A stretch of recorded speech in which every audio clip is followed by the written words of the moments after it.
podcast.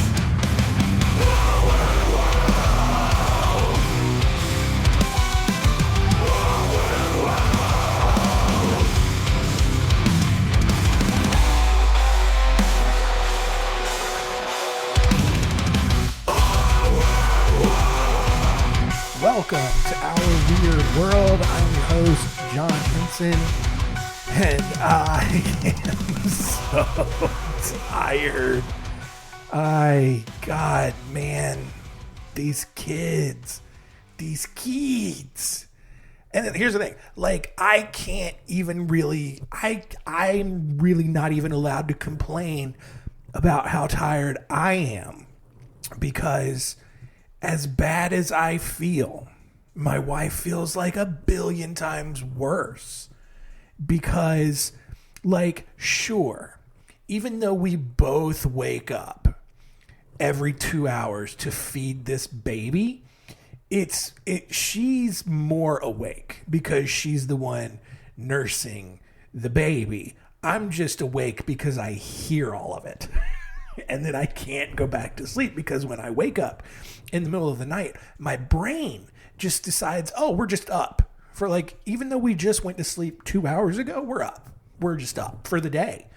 And so I have to like figure out how to calm myself back down and actually go back to sleep. So like, and then there's a 2-year-old out there just wreaking havoc everywhere. And so, oh God, this sucks. This really sucks. Here's like, whoever says like having kids is great, like they're liars. Like having kids really sucks. At least for the first few years. Maybe it gets better. It probably should. Ideally gets better. These first few years suck. There's nothing great about them. Right? They just poop all the time. Then they scream at you. And then they're tired. And then they scream some more. And then you don't have any energy to just enjoy your life anymore. And so, you know, like, it's probably better in a few years, you know, when they're actually able to communicate and you can have conversations with them and stuff. But right now, oh God, this is the worst decision I've ever made. But it's fine. I'm going to hold on to the hope that it gets better. Because why else? What else am I supposed to? It's like, because here's the thing. Like, I'm at a point now where like today's not going to be any worse than yesterday. It's just going to be the same. And that's a fun place to be. So anyway, that's all that being said. I can't really complain because my wife has it so much worse. So that's being a dad. So anyway, this week, it's episode 299, which means next week is the big episode 300. I still don't know what I'm doing, if I'm going to be able to do anything. I probably, like, just based on where my energy is right now, I just need to hit a line of cocaine just so I can get through the day and just have energy. I can't do that. I'm not going to do that. That's highly illegal. And I'm not... I need to be gainfully employed for the rest of my life. And I don't want an audio recording out there of me, A, saying I'm going to do cocaine. I'm not. But also B, me doing cocaine. That's just bad. That's not good. So none of that's going to happen, but we'll figure that out next week. This week, it is the third time we have talked about Mormons on the show. You can go back to episodes 179 and 180 for the first 2 parts. But here are 3 more stories, pretty big stories. Today, we're looking at the lives of Jeffrey Lundgren, Tim Harmston. I think it's Tim Harmston. James Harmston. Who's Tim Harmston? I think he's like a comedian. Anyway, James Harmston. So, anyway, back to the top. Jeffrey Lundgren. Oh my God. This is what these kids are doing to me. And again, I could just edit this out and re-record it, but you need to know. All right. If you're out there and you're thinking about having a kid, or maybe it's been a couple of years since you've had a kid and you're like, oh my gosh, we really want another one. Listen to this. This is what it's done to me. Don't. All right? Anyway, Jeffrey Lundgren, James Harmston, and our first story will be of Immanuel David.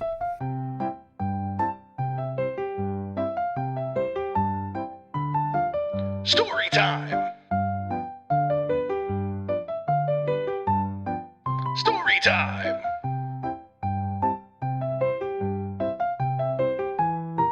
Story time?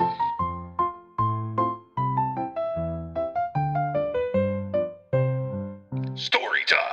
Charles Bruce Longo was born on November 9th, 1938 in Yonkers, New York.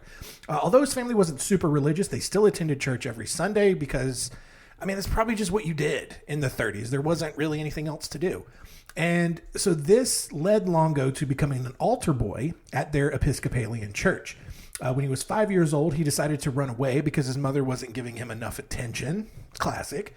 But here's the thing. Not only did he successfully run away, but he also convinced a police officer to give him money for a bus ticket to go to his grandparents' house. And that's as a 5-year-old, that's really smart, right? Because look, anyone who just sees a loose 5-year-old out there, like, they're probably going to have some questions, right? And so this 5-year-old, he knows. And so he knows that if he says the wrong thing, they're just going to send him back to his parents' house.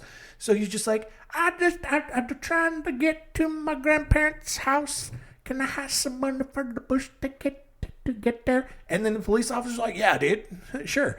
And it happens. So anyway, all that is to say, he's very cunning. All right. That's going to be key later on. Nothing ever came of that, but that's just, gives you some insight into what kind of guy this, kid was. After graduating high school, Longo joined the Marines and spent some time in South Korea before returning to the States and training as a paratrooper at Fort Bragg in North Carolina. While there, he met a group of Mormon soldiers who told Longo all about their silly religion. And within 2 years, Longo had converted to Mormonism and found a job with the Mormon Church back in New York. Along with giving up drinking and smoking, he also got super dicky about his faith, basically just openly telling his family they were going to hell because they weren't Mormon. You love those people, right? Like the people who, for years just aren't religious at all, and then they get religious, and then they're like, I don't understand why you're not this way too. And here's the thing, and look, I know my audience. A lot of you out there are like, oh, this guy's an idiot because all Mormons are going to hell. Okay, fine. But either way, just the blatant kind of arrogance that you 100% believe you're right and everyone else is wrong is just and I get there's the notion that you got to spread the gospel, well, that's certainly not how you do it. There's a way to go about it where you don't just back people into a corner, because people will then double down on their own beliefs and just not budge. And then you're just wasting your time. But Longo, he didn't really get that. And so in 1960, he went off to Uruguay to tell those people they were going to hell. And he actually became so engrossed in studying the Book of Mormon that his physical health began to suffer. After catching hepatitis and jaundice, he was hospitalized in Montevideo, where he then baptized his doctor and nurse before then returning to the States. So, look, good on him. He's racking up all the Mormon points for converting everybody while he's on his mission. In 1961, Longo enrolled at BYU to study Spanish and political science. He also received a quote-unquote revelation that told him that his new friend, Margit Eriksson from Sweden, was supposed to be his wife. And then, luckily for him, it works out because they quickly got married and had 3 children.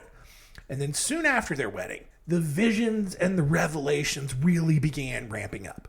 At first, God told him that he would be a prominent member of the LDS Church. Then he was told that his firstborn son, Joshua, would be a prophet. Oh man, this is great. Oh, just special guy right here. Longo, God's just giving him all these revelations. Oh, he's going to be such a prominent member of the church. His kid's going to be a prophet. Oh, it's so great.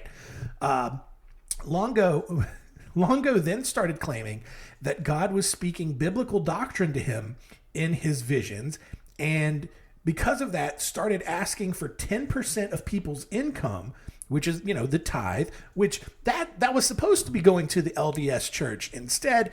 And the church, they didn't like that. All right. The church likes their income stream. All right. Can't be a nonprofit if you don't have money to then not profit from. I don't know. Again, whatever. Instead, Longo, he's now asking for people to tithe to him since he's getting biblical doctrine from God and maybe not the Mormon church at this point. I don't know. It's not really clear. Either way, the church finds out about this, and Longo and his family were excommunicated because, again, you can't take the free money that was supposed to be going to the Mormon church. That was their money.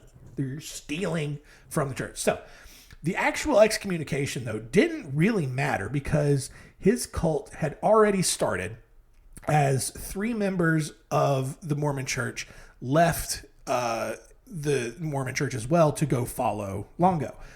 They moved to the small town of Manti and started a classic cult communal compound. And at this compound, he changed his name to Immanuel David, and then Margaret changed her name to Rachel after the other biblical character.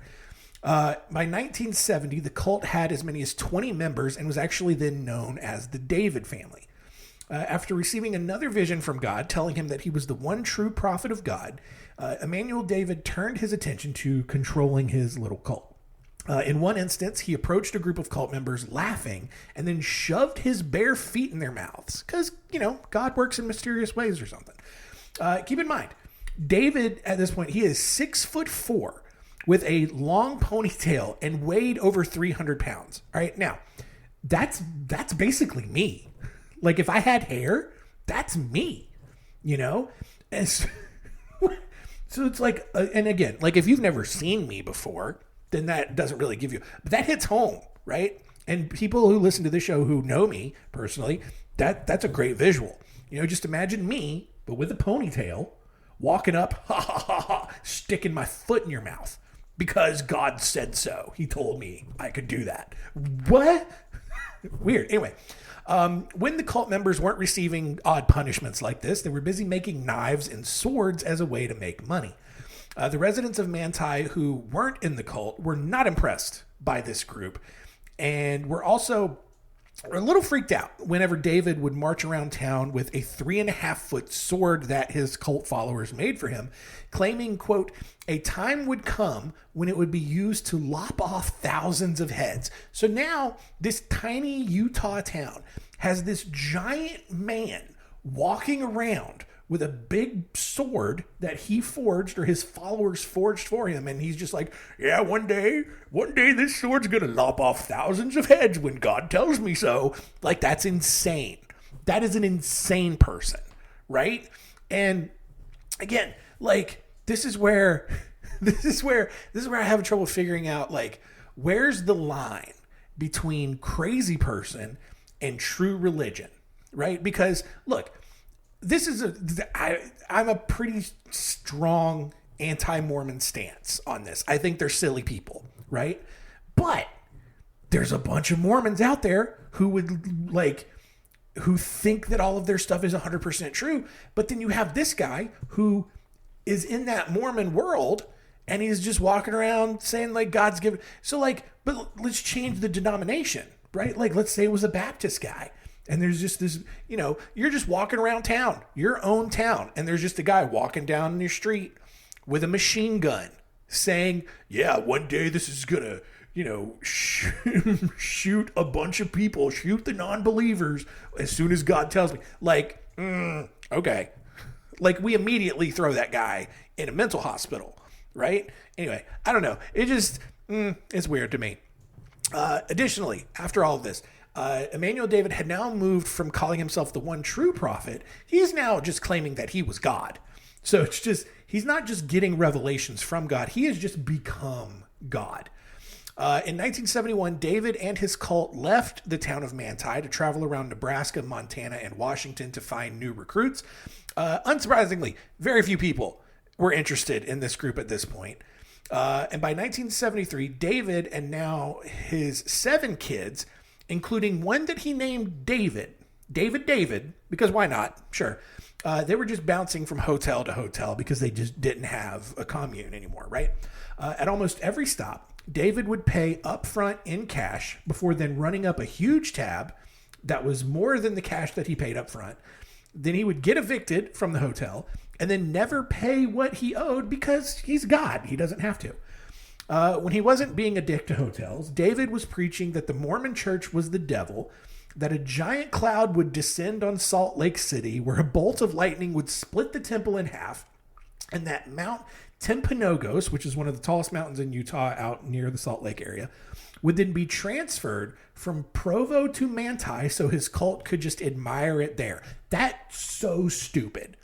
Like, he's basically saying that this giant mountain outside of Provo, Utah, would just magically uproot itself from the earth and float over to Manti, which is like roughly 80 miles to the south, and is just going to plop itself there so because they really like that. That's just such a pretty mountain. Whatever, dude.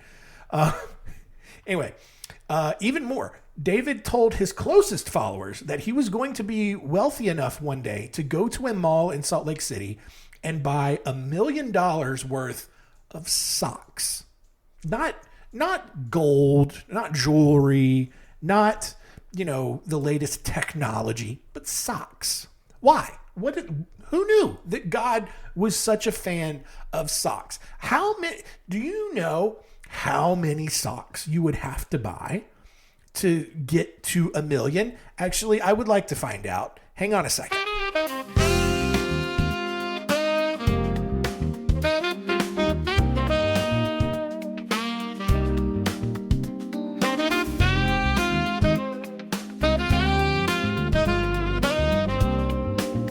Okay, so I did the math on this. All right, right now, as I record this, 12 pairs of Fruit of the Loom socks, so quality brand. All right, 12 pairs of Fruit of the Loom socks cost $6.20. All right, it's a great deal right now. I think it's on sale for like 50% off. And maybe by the time this comes out with inflation, they'll be like $20, for the 12 pairs. But at $6.20 a pair, you could buy for $1 million. You could buy 1,935,484 pairs of socks. Oh, man. That is so ridiculous. But, man, I don't know, man. God loves socks is the key takeaway from that, I guess. Anyway, in 1973, David, when he wasn't thinking about socks, was writing letters to the LDS Church and the Israeli parliament, informing them that he was the new LDS president. He wasn't. And that the former president, Spencer W. Kimball, was, quote, an evil shepherd. Meanwhile, David's closest followers, Sterling Peacock, who was going by Matthias David and claimed to be the reincarnation of Moses, and then Paul Chipman, who was going by Jonathan David. Everyone's last name is David, even if they're not related, but whatever. They moved up to Spokane, Washington, where they opened a karate studio and then sent their profits back to the David family. Over the next 2 years, David continued living in hotels before he was evicted and moved on to the next one, racking up $10,000 or more in room service bills that he obviously never ended up paying for. To keep his cult engaged, he then told them that the federal government was on the verge of collapse, but that he had a plan to save the country and become the new leader. He gave his three closest followers, Matthias and Jonathan, the two karate studio guys, and Peter, who were also now all archangels, apparently. He gave them a few $100s and sent them to Washington, D.C., quote unquote, until the time was right. That time, of course, never came, and all three men ended up homeless because God told them to. In late 1976, David ordered his three homeless followers to come back from D.C. because he had then obtained the original tablets on which Joseph Smith had received his original visions from God. Now, of course, this wasn't true because those tablets don't exist to begin with, but whatever. So that still got everybody back together. The band's all back together. And at that point, David proclaimed, because everybody's like, oh man, Immanuel, let's see those tablets, dude. And at that point, Immanuel David's like, yeah, I am the tablets. It's mysterious ways, right? Like you guys have been thinking about it all wrong because you're not God. You don't have the omniscience that God has. The tablets, you're thinking of like a physical tablet. No, man, I am the tablets. And somehow everyone in the cult was totally okay with that explanation. Unfortunately, things started going downhill the following year when the FBI opened an investigation into the David family's fundraising activities. And within months, David's homeless DC archangels were convicted of wire fraud and sent to prison. David was also under investigation for tax evasion and child endangerment, mainly because he had not been sending his kids to school at all. And you gotta do that. You gotta send your kids to school.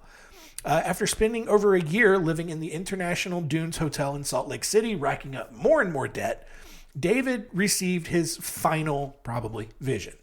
On July 31st, 1978, David was found dead in a friend's truck after he ran a hose from the exhaust to the inside cabin. There was no suicide note, and no one really knows why he did it, though you can probably put those pieces together. The next day, police then told Immanuel David's wife about his death. And oddly, rather than appearing sad about the whole thing, Rachel David expressed concern over being able to continue the family's current lifestyle and informed police that they would not be able to pay for a funeral for Immanuel. She then spent the next 2 days trying to figure out how to continue raising her family, and this was the best idea that she came up with. So, on August 3rd, 4 days after Immanuel David committed suicide, Rachel brought her children out to the balcony on the 11th floor of the International Dunes Hotel, where she had set up 3 stacked chairs. The oldest children, still fully believing that their dad was God, happily jumped off the balcony of this hotel, falling 200 feet before splattering themselves on the roof of the hotel's coffee shop. All right. And look, we've talked about some bad moms on this show before. The prevailing thought, the obvious thing would be to think she just chucked them off the hotel. Apparently not. Apparently these kids, also really stupid, probably because they haven't been going to school, they thought their dad was God. And so they're just yeah, God just, we just wants us to jump off the hotel roof, so we did. And so they did. And so each of these kids just yeets themselves off this hotel balcony and falls 200 feet onto the roof of the coffee shop. The younger children, because there's 7 of them, the younger children who were a little less on board with dying and then resisted. And then Rachel, she forcefully chucked them over the side. So she's she's only 50% a psychopath, right? She only murdered half of her children. The other ones murdered themselves. So with all of her children now launched off the balcony and a crowd of horrified onlookers now below, who were actually at this point encouraging Rachel to go ahead and kill herself as well, which is crazy that would be the case. Rachel then, of course, tossed herself over the edge and died. Shockingly, one of the children, who was also named Rachel, because, God, they're so confusing, this family, she actually survived. Her arms, legs, and jaw were broken. Several teeth were knocked out, and her spleen was ruptured. However, she did survive, although she was left with irreparable physical injuries, including brain damage. When journalists caught up with Rachel and other cult members years later, they all said that they still believed Immanuel David was God and would return to them just as he'd promised. So I don't feel sorry for those idiots at all. Anyway, moving on. Jeffrey Lundgren was born on May 3rd, 1950 in Independence, Missouri. He grew up in the reorganized Church of Jesus Christ of Latter-day Saints because there just are not enough sects of Mormonism. And he was severely abused by his father. But despite that, he spent a long time hunting with said father and became an expert with guns.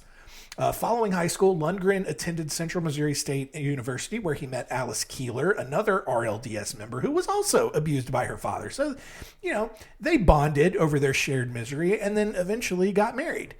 After serving 4 years in the Navy, Lundgren received his discharge and briefly moved his family, now with 2 kids, over to San Diego before ultimately settling back in Missouri. The couple went on to have 2 more children, which put a lot of financial stress on the family, and boy, do I get it. I only got half of their kids, and I get it.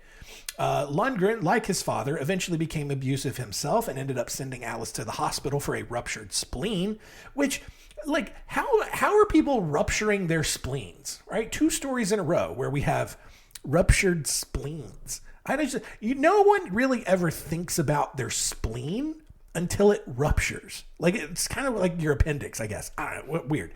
But anyway, by 1987, Lundgren had been dismissed as a lay minister in the RLDS church and moved his family to Kirtland, Ohio, just outside of Cleveland, where he worked as a tour guide for the RLDS's historic Kirtland Temple, which was the first temple built by the Mormons. Fun little fact there. Basically started in Western New York, migrated west. They built their first ever temple outside of Cleveland in the town of Kirtland, Ohio. Lundgren, he believed that this temple would be the site of the second coming of Jesus, and specifically on May 3rd, even though he never specified like what year that would be. He's just like, yeah, Jesus come back on May 3rd. Oh yeah? Yeah, what year? It'd just be May 3rd, because obviously.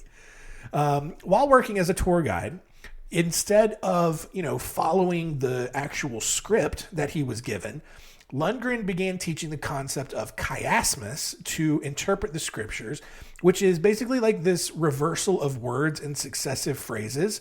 So like A, B, B, A, right?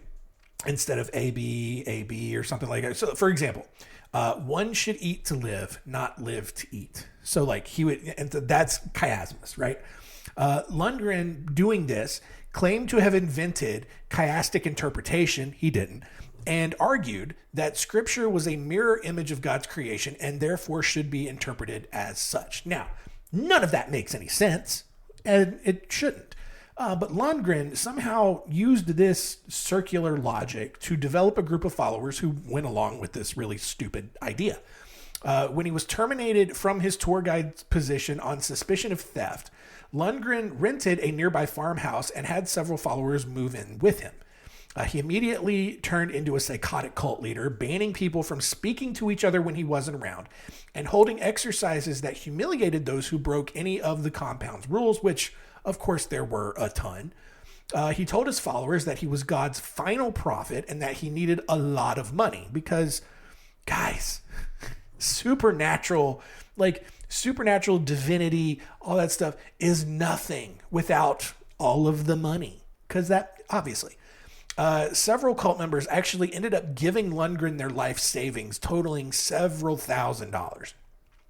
On April 23rd, 1988, one of Lundgren's sons told the neighbors that the earth would open up and demons would emerge to terrorize the Ohio countryside, which would probably make things better in Ohio.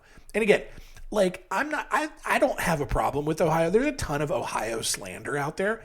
Like, it's a place, is the area between Cleveland and Cincinnati just soul-sucking, plain, and boring dryness? Yes. Is Columbus a terrible city? Absolutely. But Cleveland's cool. Cincinnati's okay if you get rid of that chili nonsense. And the Appalachian hillside, on their side of the Ohio River is pretty. It's pretty enough. So it's okay, but whatever, demons and such. So in response, the neighbors called the police, because obviously it's a crazy thing to just tell your neighbors, right? Like I couldn't imagine, like, if my neighbors came over here and was like, yeah, John, just so you're aware, the earth is going to open up one of these days and demons are going to come out of the ground and just terrorize the neighborhood. And at that point, I would be like, you, sir, you are drunk, I hope. And if it's more than that, I'm going to have to get you committed somewhere, because that's a crazy thing to just tell somebody. 2 weeks after this, the FBI informed Kirtland police that a former cult member had told them about a plan that the cult had to take over the Kirtland Temple so that Lundgren could oversee Jesus' return. Additionally, the FBI knew that Lundgren was developing a plan to have his followers murder everyone within a 1 mile radius of the temple so that no one would mess up Jesus' return. And that's crazy, because that's what Jesus would have wanted, right? Like, if we learned anything from the Jesus episode that we did earlier this year, we know that Jesus was a straight psychopath. And if you even so much as touch Jesus and run past him and bump into him, he's going to strike you dead. So of course it makes sense that he would want everyone within a 1 mile radius murdered so that he could just come down and have a nice little second coming, right? Of course, mysterious ways, guys. So here's the thing, though. The FBI knew all of this because one of the cult members was like, had enough, and he's freaking out, and he's trying to get out, and he's trying to get the police involved. And all of this sounds so crazy that the FBI was just like, these are not credible threats. And so they did nothing. Well, the day before the planned takeover on May 2nd, because Jesus is coming back on May 3rd, obviously, Kirtland Police Chief Dennis Yarborough confronted Lundgren at the police station and basically just told him not to be a silly goose. Like, he's like, Lundy, buddy, we've heard about all the things you're going to be doing. Don't, please, just don't. I don't want to have to do anything, right? Kirtland, small, quiet town.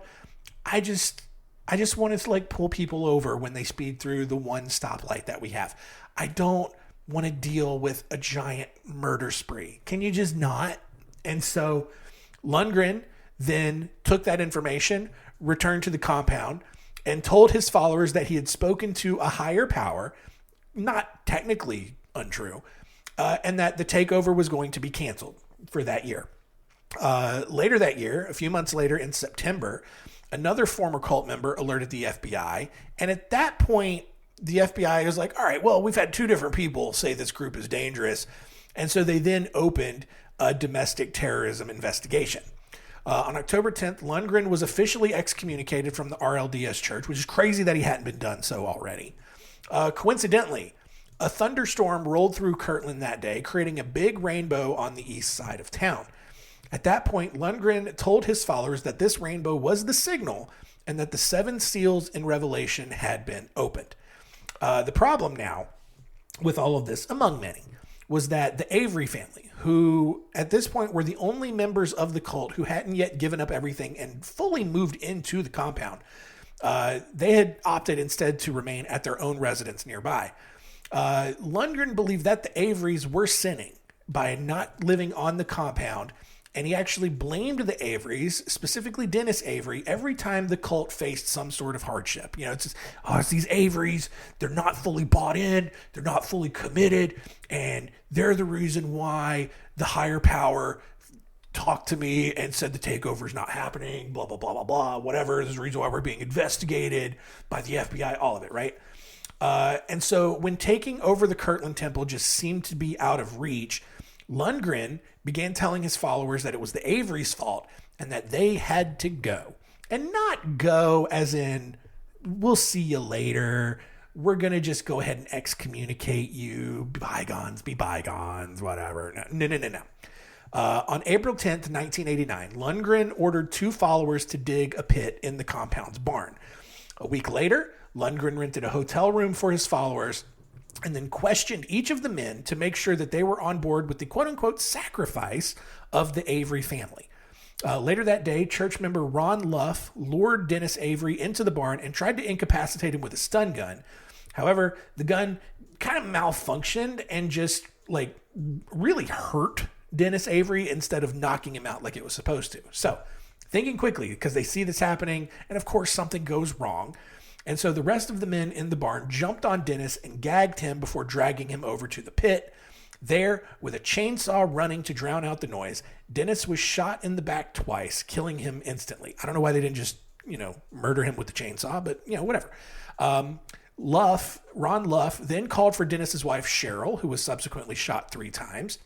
And then the Avery's 3 children, 15-year-old Trina, 13-year-old Becky, and 6-year-old Karen were also brought out, shot, and killed.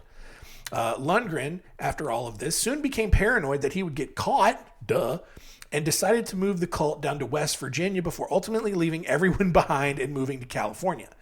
The Avery's bodies actually weren't found until January, which is like, did no one care about this family? Like, it was 7 months. No, more than that, 9 months after this murder. Whatever. And so those bodies weren't found until January, putting Lundgren and everyone in the cult in the spotlight finally. The cult members who committed the murders were quickly found, and they all cooperated with authorities to then track down Jeffrey Lundgren, who was arrested a short time later. Lundgren was given the death penalty while his wife, son, Ronald Luff and follower Daniel Kraft were all given life sentences. Other cult members were given 20 years.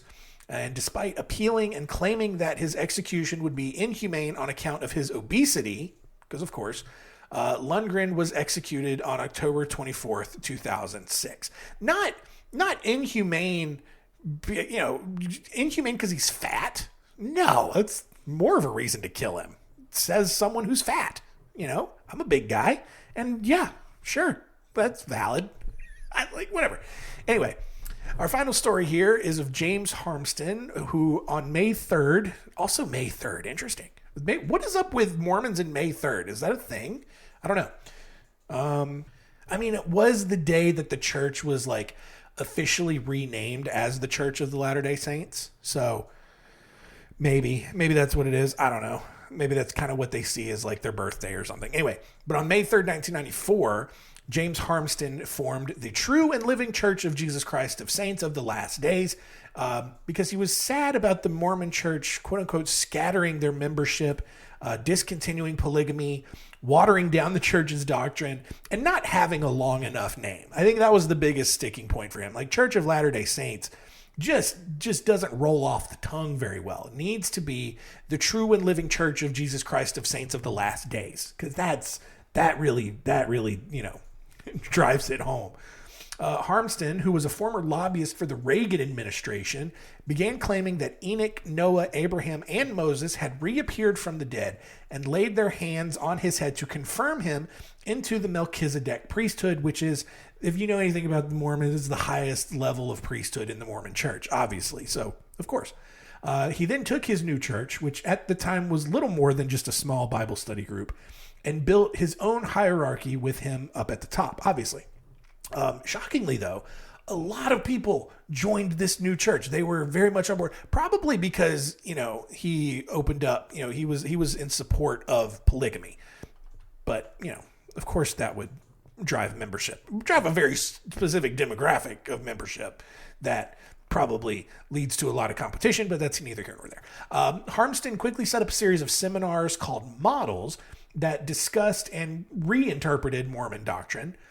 He reinstated plural marriage and the idea of, quote unquote, multiple mortal probations, which was this form of reincarnation that claimed that living beings would be reincarnated as the same gender and species they were in a previous life. Harmston then used that doctrine to claim that he was the reincarnation of Joseph Smith and prophesied that things would start to get crazy in 2004. And so to protect themselves, Harmston organized a survivalist community where he and 300 armed followers would stay and, fend off the zombies or whatever. When Harmston then promised that Jesus would appear on March 25th, 2000, begin his 1,000-year reign, the cult stopped all of their missionary work to begin preparing for this, date. Harmston noted that Jesus' promise was conditional upon all of the members remaining faithful, which is a very convenient cop-out because even at this point, it's very obvious that he knew it wasn't going to happen, but he didn't want to look bad, he makes this date so that he can be in full control over his cult, but he knows it's not going to happen. So he's like, well, it's going to happen as long as everybody here is faithful and everybody does everything the right way. Which, how no cult leader up until this point hadn't used this logic is crazy to me. But by all accounts, this is the first guy who's ever proactively hedged his bet on his doomsday prediction. So when Jesus obviously didn't appear on March 25th, 2000, Harmston blamed his followers, who then in turn filed lawsuits against his church after he then excommunicated them. 2 members were eventually awarded $60,000 each. So that blew up in his face. Even though Harmston died on June 27th, 2013 from a heart attack, and even though Jesus never showed up, and even though none of his prophecies were ever filled, his church actually remains active as an offshoot fundamentalist Mormon sect. You could go online right now to tlcfaith.org, which I'm so shocked that they got that short of a URL for this church. I'm surprised it's not True and Living Church of Jesus Christ of Saints of the Last Days.org, but whatever, good for them. But go to tlcfaith.org and you can learn all about them. New and interested members. I think they still have, a CD that you can order with all of the church's website files attached to learn more. I mean, you can just read the website. They've got a bunch of pamphlets on there and everything that, tells you all about how silly they all are.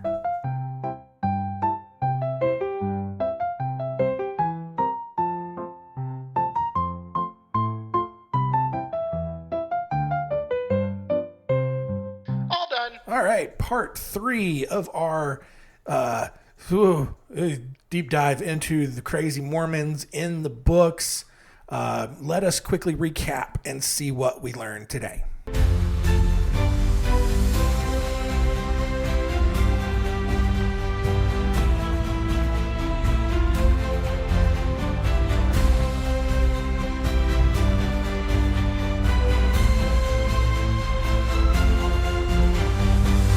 What did we learn? Number 1, Immanuel David, really into socks.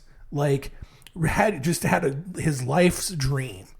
Not necessarily, I mean, he did want to rule the world and he wanted to save the country from the apocalypse, but he wanted $1 million to go and buy basically $1.9 million worth, or 1.9 million pairs of socks. And honestly, back in the 70s, probably $1 million would have gotten you so many more socks. Probably over 3 million pairs of socks. Probably. Anyway. And then his wife just threw all their kids over the balcony of a hotel. I'm shocked that story does not get talked about more. Anyway. Number 2, Jeffrey Lundgren had a plan to take over the tiny town of Kirtland, Ohio, murder everyone within a 1-mile radius so as not to interrupt Jesus' second coming.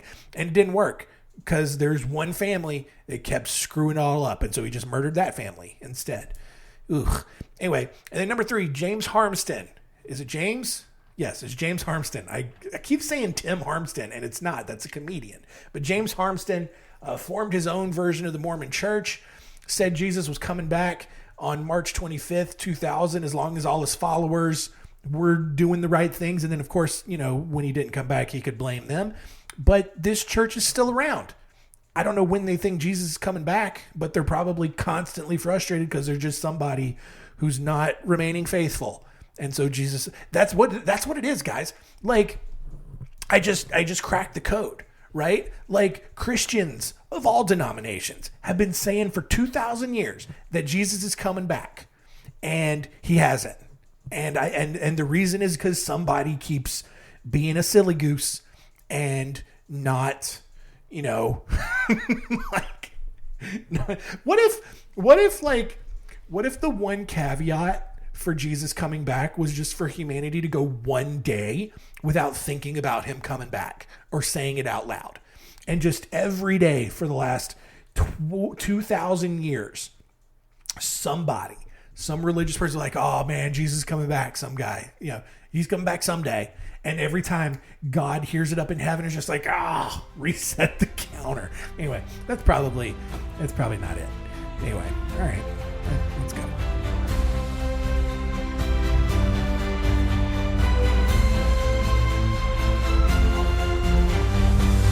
What did we learn? All right, next week, episode 300. It's a big deal. I still don't know what I'm going to do. All right. It could be anything at this point. I just got to see how life unfolds, But what we are covering is just, we're going big. It is a collection of some of the most insane stories I've ever come across throughout history. Just some are just what? I can't go. I just can't go any deeper than that. But we're looking at the stories of Forthman Murph, which is a real name of a guy. And that's not even the craziest part about his story. It's so much more. We're going to look at the story of Daniel O'Brien, Leigh Van, Michael Riley, Otavio Jordal da Silva Cantanhede. Sure. And then, a couple of anonymous people, a couple of unnamed people with very real documented things that happened to them, and you will understand immediately why they probably didn't want their name attached to that story. This is crazy. Like, all of the stories next week are insane. And I can't wait. It's going to be a lot of fun. It's going to be a really fun episode regardless of what happens. So come back next week for that, episode number 300. And thank you so much for continuing to listen. Keep telling all your friends.